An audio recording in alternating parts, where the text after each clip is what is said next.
Hello student, welcome once again. आज मैं आप लोगों के लिए क्या हूं चैप्टर नंबर 13 का सेकंड एक्सरसाइज जिसका नाम है इनवर्स प्रोपोर्शन। लास्ट वीडियो में हम लोगों ने डायरेक्ट प्रोपोर्शन के बारे में पढ़ा था, उससे रिलेटेड क्वेश्चंस पढ़े थे और फॉर्मूला आपको बताया था कि उसका फॉर्मूला क्या होता है। आपको रिमाइंड हो तो x1/y1 is equal to x2/y2। तो आज हम क्या करने वाले, आज हम पढ़ने वाले इनवर्स प्रोपोर्शन क्या होते हैं और उससे रिलेटेड पूरी एक्सरसाइज। तो आइए स्टार्ट करते हैं इनवर्स प्रोपोर्शन। उससे पहले थोड़ा डायरेक्ट प्रोपोर्शन को एक बार रिवाइज कर लेते हैं। डायरेक्ट प्रोपोर्शन में स्टूडेंट्स हम लोगों ने पढ़ा था कि if one quantity increase second quantity also increase, if one quantity decrease then other quantity decrease in a fixed proportion। तो हमने वहां पे पढ़ा था x1/y1 is equal to k, एक कांस्टेंट प्रोपोर्शन में वो क्या होगा, बढ़ते जाएगा या घटते जाएगा। इसी प्रकार यहाँ पे इनवर्स प्रोपोर्शन देखिए, इनवर्स प्रोपोर्शन में बोला गया if quantity x and y are said to be in inverse proportion if an increase in x causes an proportional decrease in y। Reverse हो गया इस बार। देखिए अगर x बढ़ेगा तो y घटेगा बोल रहा है, and vice versa. Vice versa means just repeat, if one quantity increase other quantity decrease, if one quantity decrease other quantity increase, इसको कहते हैं इनवर्स। तो इसमें होता क्या है, इसमें कांस्टेंट ये होता है, दोनों का प्रोडक्ट जो होगा क्वांटिटीज का वो हमेशा कांस्टेंट के बराबर आएगा, xy = k। ये आपके एमसीक्यू में पूछा जा सकता है कभी कभी। फॉर्मूला उसमें वहां पे अपॉन में थे क्वांटिटीज, यहां पे मल्टीप्लाई में x1 * y1 = x2 * y2। इसको पूरा क्लियर करेंगे इन कुछ क्वेश्चन से। एक्सरसाइज में पूछा गया है exercise 13.1 which of the following is inverse proportion. कौन सी इनवर्स प्रोपोर्शन है, देखिए अब आपको ध्यान में रखना है कौन सी दो क्वांटिटीज है, एक बढ़ेगी या एक घटेगी, ये आपको ध्यान में रखना है। अगर दोनों बढ़ रही है दोनों घट रही है तो वो डायरेक्ट है, एक बढ़ रही है एक घट रही है तो वो इनवर्स है। कैसे देखते हैं पहले, number of worker on a job, किसी जॉब पे कुछ वर्कर्स हैं, एंड टाइम टू कंप्लीट। अब खुद ही सोचिए स्टूडेंट, अगर दो वर्कर फॉर एग्जांपल हमने बोला 1 आवर में कंप्लीट करते हैं, तो अगर मैंने बोला 4 वर्कर्स लगा दो तो टाइम कम या ज्यादा, बिल्कुल कम लगेगा। इसलिए वर्कर्स बढ़ाए मैंने तो टाइम क्या हो गया, कम हो गया। तो कौन सा वेरिएशन, इनवर्स, इनवर्स प्रोपोर्शन हो गया ये, क्योंकि एक क्वांटिटी बढ़ रही है तो दूसरी क्वांटिटी क्या हो रही है, घट रही है। Second, time taken for a journey and the distance travel. अब खुद ही सोचिए, फॉर अ यूनिफॉर्म स्पीड, इस बार स्पीड फिक्स कर दी 50 किलोमीटर/आवर से बढ़ रहे हैं, टाइम आपने लिया 5 आवर, आपने बोला 50 किलोमीटर चला, टाइम आपने लिया 10 आवर, आपने बोला 100 किलोमीटर चला। ये तो क्या हो रहा है, टाइम बढ़ रहा है तो डिस्टेंस भी बढ़ रही है, टाइम घटेगा तो डिस्टेंस भी घटेगी। तो कौन सा वेरिएशन है, yes it is direct variation या डायरेक्ट प्रोपोर्शन कह सकते हैं इसको, ये डायरेक्ट। आइए थर्ड में देखते हैं, area of cultivated. Area of cultivated मतलब कितनी जगह अनाज उगाया गया है, क्रॉप हार्वेस्टेड, कितनी कटाई की गई है, हार्वेस्टेड मतलब फसल को काटना। भाई जितना एरिया होगा उतना ही हार्वेस्टेड होगा, ज्यादा एरिया तो हार्वेस्टेड ज्यादा, कम एरिया तो हार्वेस्टेड कम। तो ये तो क्या हो गया, ये तो डायरेक्ट हो गया। एक क्वांटिटी बढ़ रही है तो उसी प्रोपोर्शन में दूसरी क्वांटिटी भी बढ़ रही है, अगर वो घटेगी तो दूसरी क्वांटिटी भी घटेगी। Next, time taken for a journey, फिर वापस से time taken for a journey. अब इसमें स्पीड के ऊपर बात की है। देखिए स्टूडेंट, स्पीड अगर मैं बोलूं आप 50 किलोमीटर/आवर की स्पीड से चल रहे हैं तो टाइम आपका लगा 5 आवर्स फॉर एग्जांपल। अगर आपने 60 की स्पीड करी तो 5 आवर्स से कम लगेगा ज्यादा लगेगा, बिल्कुल कम लगेगा। तो स्पीड बढ़ाएंगे तो टाइम क्या हो जाएगा, कम। तो कौन सा वेरिएशन है ये, इनवर्स। शायद आपको अब थोड़ा थोड़ा समझ आ रहा होगा, इनवर्स वेरिएशन मतलब अगर आप स्कूल साइकिल से लेके या स्कूटी लेके निकले हैं, अगर स्कूल का टाइम आपको कम टाइम में आपको स्कूल पहुंचना है तो स्पीड क्या करनी पड़ती है, यस स्पीड बढ़ानी पड़ती है। तो स्पीड बढ़ाओगे तो टाइम क्या हो जाएगा, कम। तो कौन सा वेरिएशन है, इनवर्स वेरिएशन है या इनवर्स प्रोपोर्शन है। Last, population of a country. देखिए किसी कंट्री की पॉपुलेशन और एरिया ऑफ लैंड पर पर्सन, हर पर्सन को, जैसे इसका अच्छा एग्जांपल एक रूम को देख लीजिए। इस रूम में अगर फॉर एग्जांपल मेरा रूम है, मैं एक जना रह रहा हूं तो पूरा रूम मेरा, अगर इसी में 5 जने शेयर करने लग जाए तो रूम क्या होगा, हर एक के लिए एरिया क्या हो जाएगा, कम कम हो जाएगा। तो पॉपुलेशन बढ़ेगी तो एरिया क्या हो रहा है, हर एक के लिए कम हो रहा है। तो कौन सा वेरिएशन है ये भी इनवर्स वेरिएशन है। तो स्टूडेंट हमको क्या करना है, देखिए अभी आप लोगों के लिए इजी हो जाएगा क्योंकि जो पहली एक्सरसाइज थी वो डायरेक्ट की थी, जो अब एक्सरसाइज आएगी वो इनवर्स की होगी। पर एग्जाम में तो ऐसा नहीं आएगा, एग्जाम में आपको सोचना है कि कौन सी क्वांटिटी अगर दोनों बढ़ रही है तो डायरेक्ट, दोनों घट रही है तो डायरेक्ट, एक बढ़ रही है एक घट रही है या एक घट रही है एक बढ़ रही है तो तब होगा इनवर्स। ध्यान में रखिएगा, वैसे ही जैसे हमने ब्लॉक प्रीवियस एक्सरसाइज में बनाई थी वैसे बनाते हैं और फटाफट से आंसर्स निकालते हैं। आइए स्टार्ट करते हैं। क्वेश्चन डेटा आपके सामने है, क्वेश्चन मैं आप लोगों के लिए पढ़ रहा हूँ। क्वेश्चन है इन अ टीवी गेम शो, जैसे कौन बनेगा करोड़पति टाइप का, A prize money of rupees 1 lakh is to be divided equally amongst the winner. Winners पे डिवाइड की गई है। Complete the table and find the whether the prize money, और आपको बोला है कि ये जो प्राइज मनी है ये and the number of winners वो किस प्रोपोर्शन में है, डायरेक्ट प्रोपोर्शन में है या इनवर्स प्रोपोर्शन में है। अब स्टूडेंट्स खुद ही सोचिए और इक्वली डिवाइड करना है। अगर एक बंदा है 1 लाख रुपए मिल जाएगा उसको, अगर 2 विनर हो गए तो 50-50 होगा, 4 होंगे तो प्राइस और कम होगा, 5 होंगे तो और प्राइस। तो आपने देखा number of student, number of winners तो बढ़ते जा रहे हैं और प्राइस मनी क्या होता जा रहा है, कम। एक बढ़ रहा है क्वांटिटी और दूसरी क्वांटिटी कम हो रही है, तो कौन सा वेरिएशन होता है? Yes, it is called, it is a inverse proportion या इनवर्स वेरिएशन भी बोल सकते हो, inverse proportion.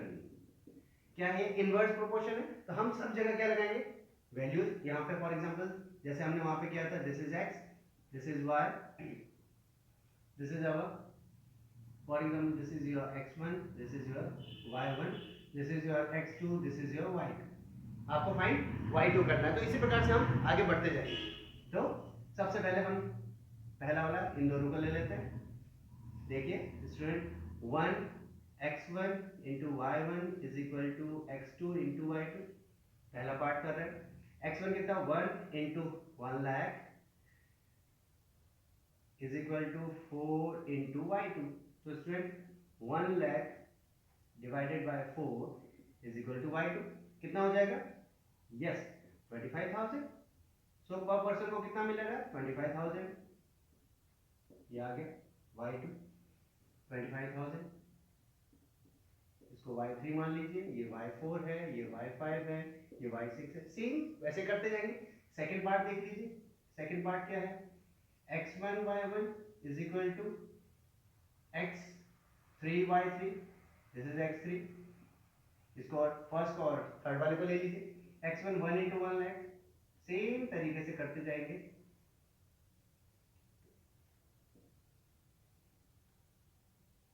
Is equal to x3 8 into y4, sorry 5 into y3। 5 को डिवाइड में भेज दीजिए, divided by 5 is equal to y3 20,000। सो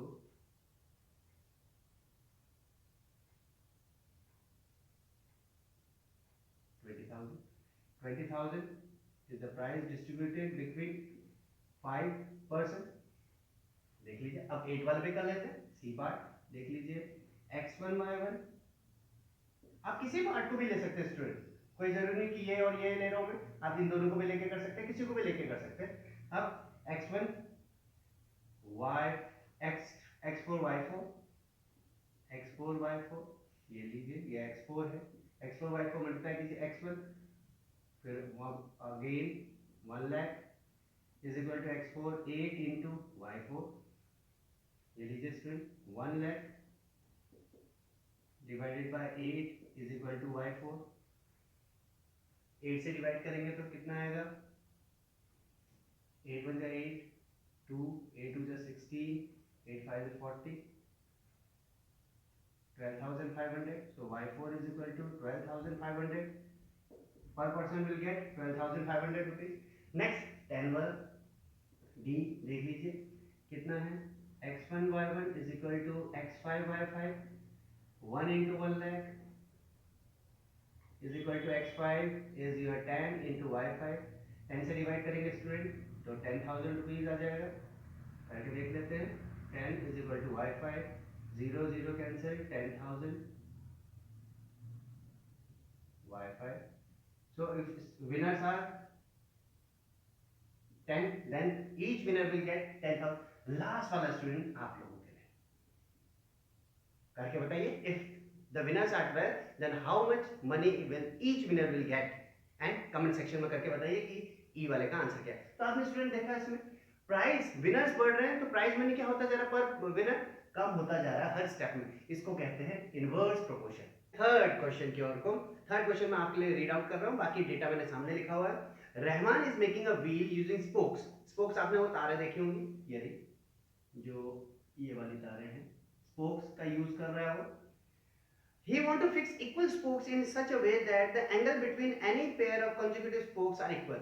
वो ये चाहता है कि जो स्पोक्स ये तारे लगाए तो उनके बीच का ये जो एंगल है वो फिक्स रहे। Now we have to help him completing the table.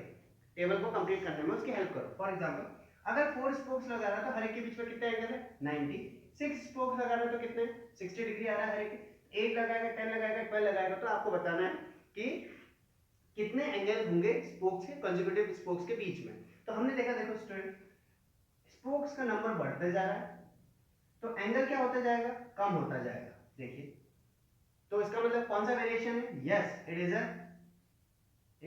Is a inverse proportion. कौन सा प्रोपोर्शन है? इनवर्स प्रोपोर्शन है। तो इनवर्स प्रोपोर्शन में क्या होता है? This is your x1, this is your y1, किसी को भी मान लीजिए this is your x2, this is your y2। तो आपको y2 फाइंड करना है, y3 फाइंड करना है, y4 फाइंड करना है। इसको हम इग्नोर कर सकते हैं या इसको आप लेना चाहते हो इसको x1 y1 लिख के भी किया जा सकता है। तो स्टूडेंट स्टार्ट करते हैं पहला ये वाला। So x1 into y1 first is equal to x2 into y2। तो 4 into 90 is equal to 8 into y2। So 4 into 90 divided by 8 is equal to y2। 4 2 times 45. So how much angle? Yes, if the spokes are 8 then angle is 45। तब angle कितना होगा? 45 degree का angle होना चाहिए सबके बीच में। Second आ जाइए B part. बोला if 10, so x1 into y1 is equal to x2 into y2। so x1 4 into 90 is equal to 10 into y3। Student इस बार y3 है, लीजिए 4 into 90 divided by 10 is equal to y3। 0 से 9 4 से 36 degree. So angle कितना होगा अगर 10 spokes होंगे तो? यस, 10 स्पोक होंगे तो 36 डिग्री का एंगल आना चाहिए हर एक स्पोक्स के बीच। लास्ट सी पार्ट में देखिए, x1 into y1 is equal to x4 into y4। so x1 4 into 90 is equal to 12 into y4। 4 into 90 divided by 12 is equal to y4। 4 3 times 3 से 30 times। so y4 is equal to 30 degree। So the spokes are, if the spokes are 12 then angle is 30 degree। तो आपने student देखा कि जैसे जैसे number of spokes बढ़ते जा रहे हैं वैसे वैसे एंगल्स क्या होते जा रहे हैं कंसेक्यूटिव स्पोक्स के बीच में कम होते जा रहे हैं। एक और आप चीजें नोटिस की होगी, 4 into 90 मल्टीप्लाई कीजिए, इन दोनों को मल्टीप्लाई कीजिए, इन दोनों को कीजिए, इन दोनों को कीजिए, इन दोनों को मल्टीप्लाई कीजिए, हर बार सेम वैल्यू ही आएगी। यही इनवर्स में मैंने बोला था x into y is equal to k। तो वो यही है, x into y, x into y, x into y हमेशा कांस्टेंट ही आएगा। इसी को कहते हैं इनवर्स वेरिएशन। स्टूडेंट स्टार्ट करते हैं नेक्स्ट क्वेश्चन। डेटा ये आपके सामने है। If a box of sweets is divided among 24 children. दो चीजें स्टूडेंट हमने पहले बात की थी कि डेटा कलेक्ट करेंगे और बॉक्स में लिखेंगे। बॉक्स में डेटा, दो चीजें क्या दिख रही हैं आपको, देखिए। पहला है बॉक्स डिवाइड चिल्ड्रन है पहले, और each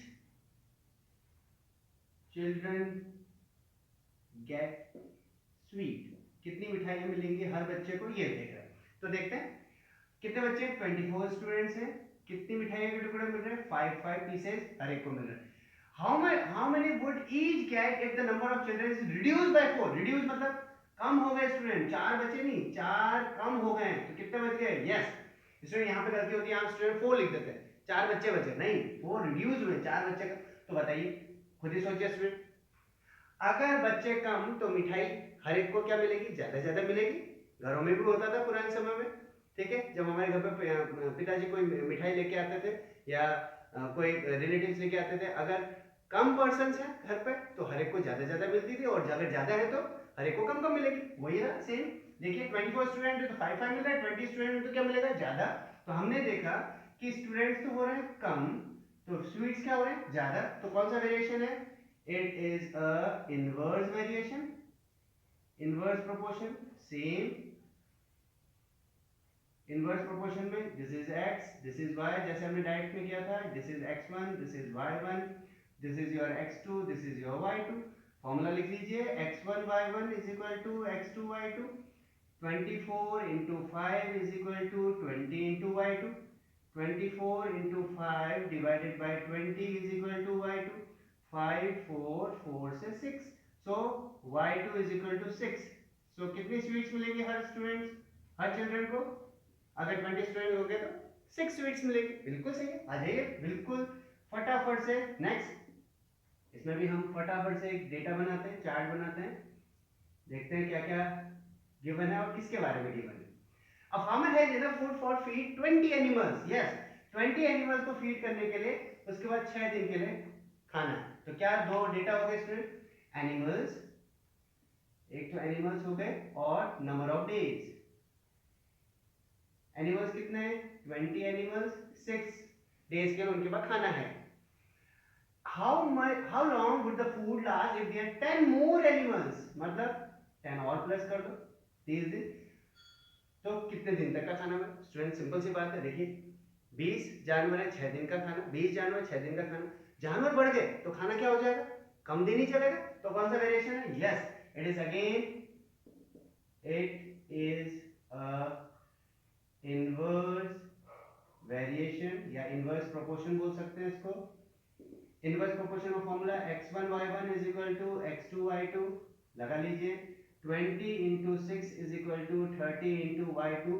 अब मैं वो सारी चीजें x y शायद अब आपको सब चीजें पता चल चुकी होंगी। x1 this is x2 this is y2 this is y1 then this is y2। अब ये बार बार लिखने की जरूरत भी नहीं है, हमको पता चल चुका है। 20 into 6 divided by 30, मल्टीप्लाई मत कीजिएगा, कैंसिल कीजिएगा। 3 2, so 2 to the 4 days। कितने दिन तक खाना चलेगा?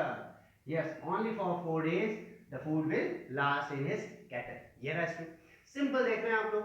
बिल्कुल बॉक्स बनाइए फटाफट से 2 मिनट, पर याद रखिएगा यहाँ पे 10 मोर एनिमल्स हुए थे, 10 एनिमल्स नहीं थे। 10 एनिमल होता तो 10 आ जाता है यहाँ पे, 10 मोर यहाँ पे वैसे रिड्यूस।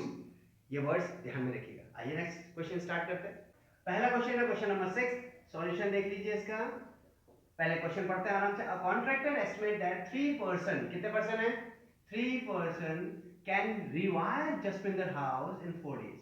कुछ वायरिंग करना होगा, कुछ काम करना होगा। तो दो डेटा क्या मिला आपको? पहला तो मिला पर्सन और दूसरा डेटा आपको मिला है नंबर ऑफ डेज। सेकंड मिला है नंबर ऑफ डेज, कितने डेज ये लगाते हैं। तो हमने देखा कितने परसेंट है? 3%। How many days? हमने बोला 4 डेज लगा रहे हैं। Now how if he uses 4%, कितने परसेंट? 4%। तो कितना यूज, कितने डेज में वो लोग कंप्लीट करेंगे? तो देखिए स्टूडेंट, नंबर ऑफ पर्संस बढ़ रहे हैं तो डेटा नंबर ऑफ डेज क्या होगा? कम ही होगा, क्योंकि ज्यादा लोग काम करेंगे उसी काम को कम समय पे पूरा कर लेंगे। तो कौन सा वेरिएशन है? Yes, it is a inverse proportion. Inverse variation बोल सकते हो, इनवर्स प्रोपोर्शन बोल सकते हो। इनवर्स प्रोपोर्शन फॉर्मूला लिखिए, x1 into y1 is equal to x2 into y2। this is your x, this is your y, x1 x2 y1 y2। Value put कर लीजिए। 3 into 4 is equal to 4 into y2। so 3 into 4 upon 4 is equal to y2। 4 से 4 cancel, so y2। so 4% लिख सकते हैं, 4 persons can do the same work in 3 days। yes, 3 दिन में पूरा कर लेंगे। आइए नेक्स्ट क्वेश्चन की ओर को। क्वेश्चन वही बॉक्स बना लेते हैं, क्या क्या डेटा है फिर देखते हैं।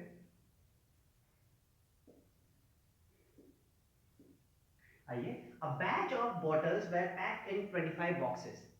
25 boxes में तो पहला डेटा हमको मिला बॉक्सेस हैं। 12 bottle in each box, her box में कितने बॉटल्स हैं? 12। तो बॉटल्स इन ईच बॉक्स में कितने बॉटल्स हैं? तो टोटल बॉक्सेस कितने हैं? 25 बॉक्सेस और हर एक में 12 बॉटल्स हैं। This is your x, this is your y। Clear? If the same batches were packed with 20 bottles, इस बार हर एक में कितनी बॉटल्स रखनी है? 20 बॉटल्स। तो आपको बताना हाउ मेनी बॉक्सेस। तो स्टूडेंट देखिए, अगर 12 बॉटल रखना तो 25 बॉक्सेस फिल हो रहे हैं। अगर एक में 20 रखेंगे तो बॉक्सेस कम हो जाएंगे। एक क्वांटिटी बढ़ रही है, एक क्वांटिटी घट रही है, तो क्या बोलेंगे इसको? यस। तो ये वाली क्वांटिटी क्या होगी? ये वाली क्वांटिटी जैसे बॉक्सेस, तो ये कम होगी और ये बढ़ रही। तो कौन सा variation? Yes, it is a inverse proportion, inverse proportion है, तो x1 y1 is equal to x2 into y2। इस बार मैं x1 y1 नहीं लिख रहा हूँ, तो x1 बताइए 25 into 12 is equal to x2 आपको फाइंड करना है into 20। So 25 into 12 upon 20 is equal to x2, 5 4 5 5 4 3।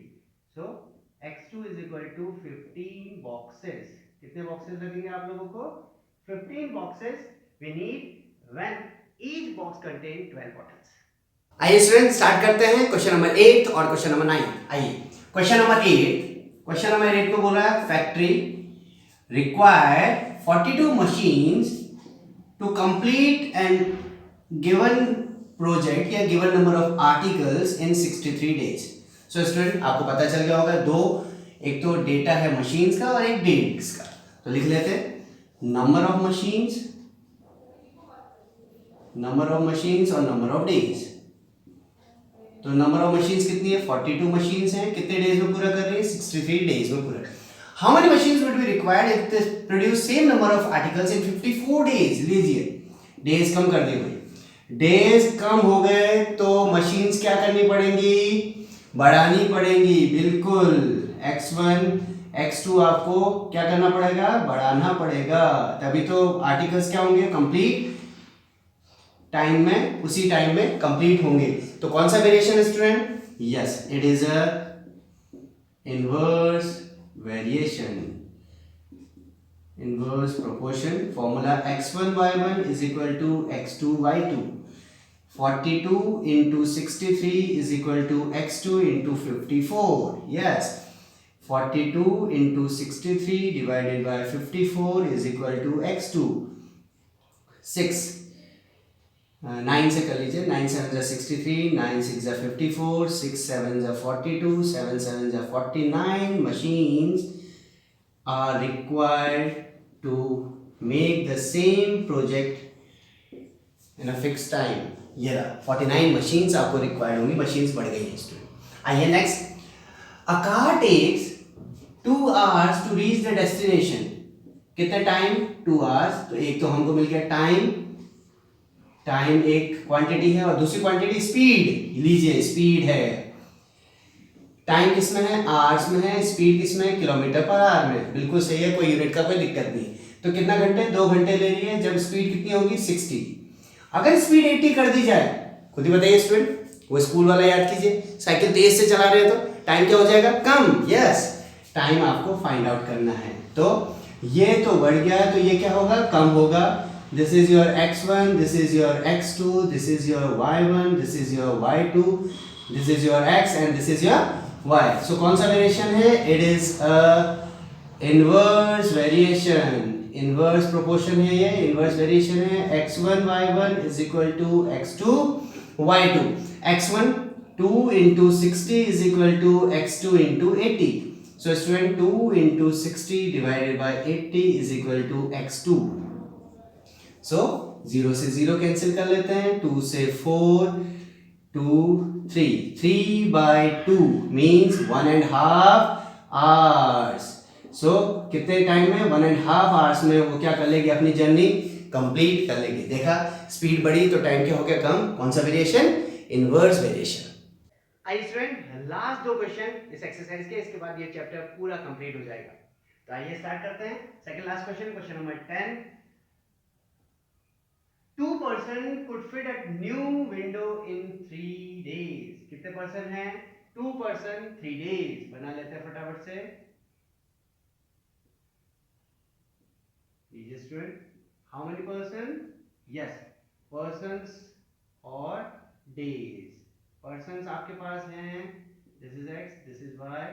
2%, how many days? 3 days में फिट कर लेते हैं विंडोज। फर्स्ट क्वेश्चन देखिए स्टूडेंट, फर्स्ट लिख देता हूं यहां पे। One of the person fell in, बीमार पड़ गया है, तो कितने बच गए? एक ही बच गया।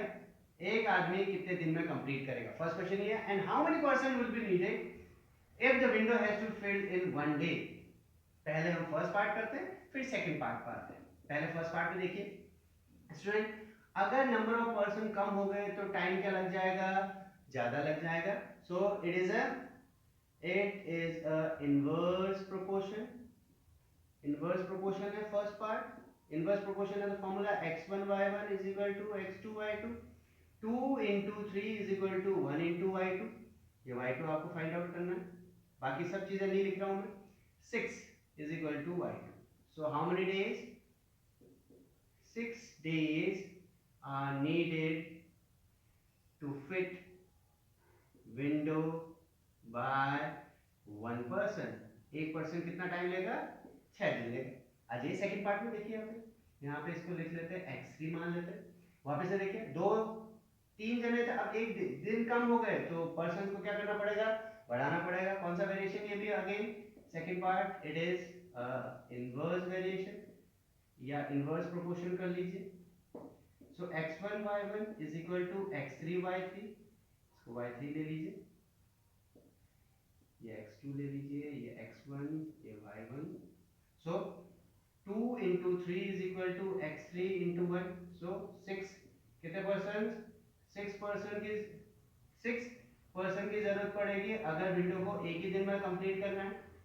ये ले लीजिए, कंप्लीट। नेक्स्ट आ जाइए, नेक्स्ट क्वेश्चन है question number 11 and the last question student.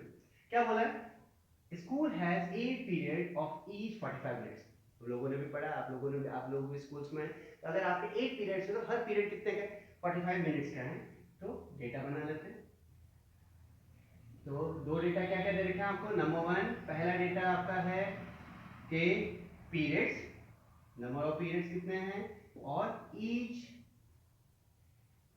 Period minutes में, हर पीरियड का जो टाइमिंग है। 8 पीरियड है 45 मिनट्स के। अगर आपको बोला how much if the school has 9 periods, अगर 9 पीरियड कर दे तो टाइमिंग कितना होगा? और number of schools are same है, मतलब जो इसमें टाइम है वही इसमें भी टाइम। तो स्टूडेंट देखिए, अगर आप पीरियड बढ़ा रहे हैं तो हर एक का टाइम क्या हो जाएगा? कम हो जाएगा, तभी तो उसी टाइम पे आपके स्कूल की बेल बजेगी। कंप्लीट। तो कौन सा वेरिएशन है? It is inverse proportion, inverse proportion या इनवर्स वेरिएशन कर लीजिए।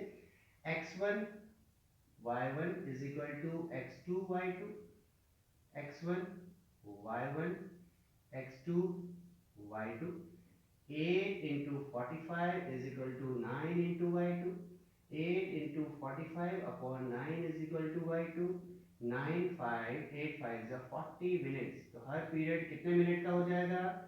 यस, हर पीरियड 40 मिनट्स का हो जाएगा। तो स्टूडेंट, इसी के साथ आप लोगों ने देखा कि इनवर्स प्रोपोर्शन के अंदर कितना इजी है। अगर एक क्वांटिटी बढ़ रही है दूसरी घट रही है, या एक घट रही है दूसरी बढ़ रही है, तो सिंपल सा इनवर्स प्रोपोर्शन होता है। और फॉर्मूला है x1 y1 is equal to x2 into y2। Hope आप लोगों को ये चैप्टर बहुत अच्छा लगा होगा, बहुत इजी चैप्टर था। नेक्स्ट वीडियो में मैं आप लोगों के लिए लेके आऊंगा नया चैप्टर। तब तक वीडियोस को लाइक कीजिए, शेयर कीजिए, और जिसने अभी तक चैनल सब्सक्राइब नहीं किया है please do subscribe the channel. Thank you so much.